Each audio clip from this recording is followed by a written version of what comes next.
بسم اللہ الرحمن الرحیم۔ میرا نام سر عبداللہ آرکیبارڈ ملٹن ہے۔ میں انگلستان کا رہنے والا ہوں۔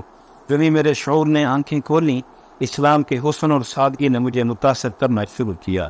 میں اگرچہ ایک عیسائی گھرانے میں پیدا ہوا تھا اور اسی ماحول میں پروان چڑھا تھا، لیکن اس کے توہم پرستانہ عقائد نے مجھے کبھی اپیل نہیں کیا۔ میں اندھی عقیدت کے مقابلے میں دلیل اور عقل عام یعنی کامن سینس کو فوقیت دیتا تھا، مگر عیسائیت میں اس کا کہیں گزر نہ تھا۔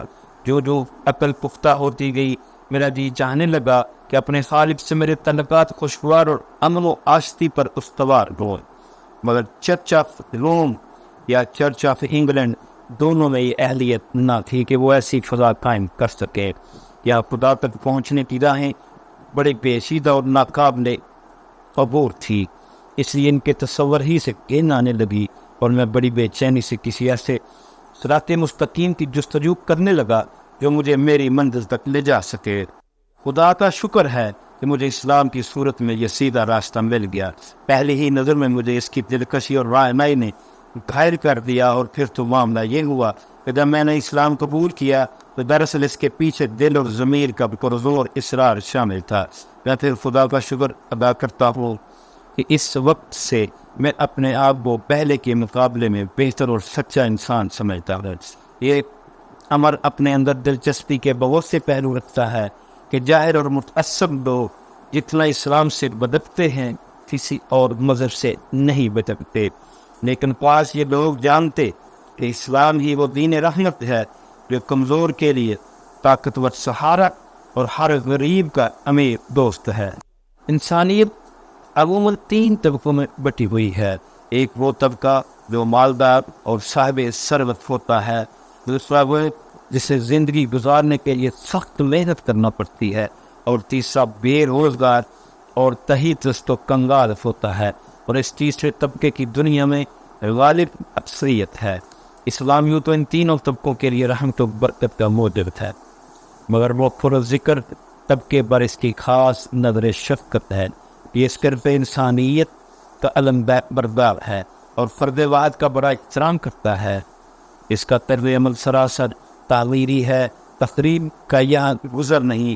مثال کے طور پر ایک ایسا زمیندار جو پہلے ہی بہت امیر ہو، اسے زمین کاشت کرنے کی ضرورت بھی نہ ہو، وہ اگر زمین کو کچھ مدت کے لیے انہیں بغیر کاشت کے چھوڑ دے تو یہ زمین سرکاری ملکیت میں چلی جاتی ہے، اور اسلامی قانون کے مطابق ان لوگوں کو دے دی جاتی ہے جو اسے کاشت کرتے تھے۔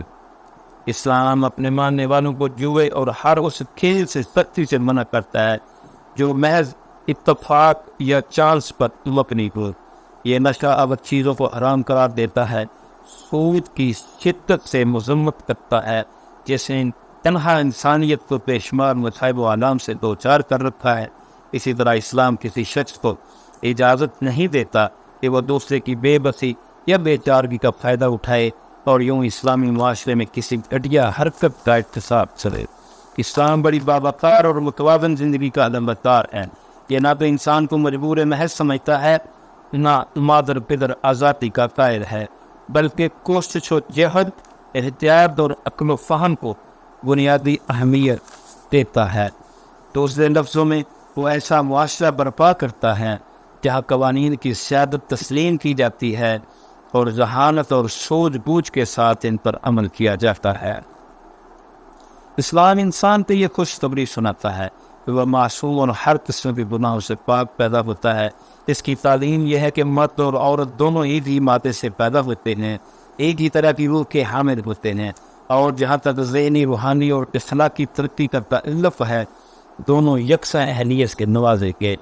جہاں تک اسلام کی عالمی برابری کا تعلق ہے، اس پر مجھے کچھ کہنے کی ضرورت نہیں، یہ مسلمہ امر ہے، جس سے ہر شخص واقف ہے، بندہ و صاحب ہو یا مفتاج و غنی، اسلام کی نظروں میں سب برابر ہیں۔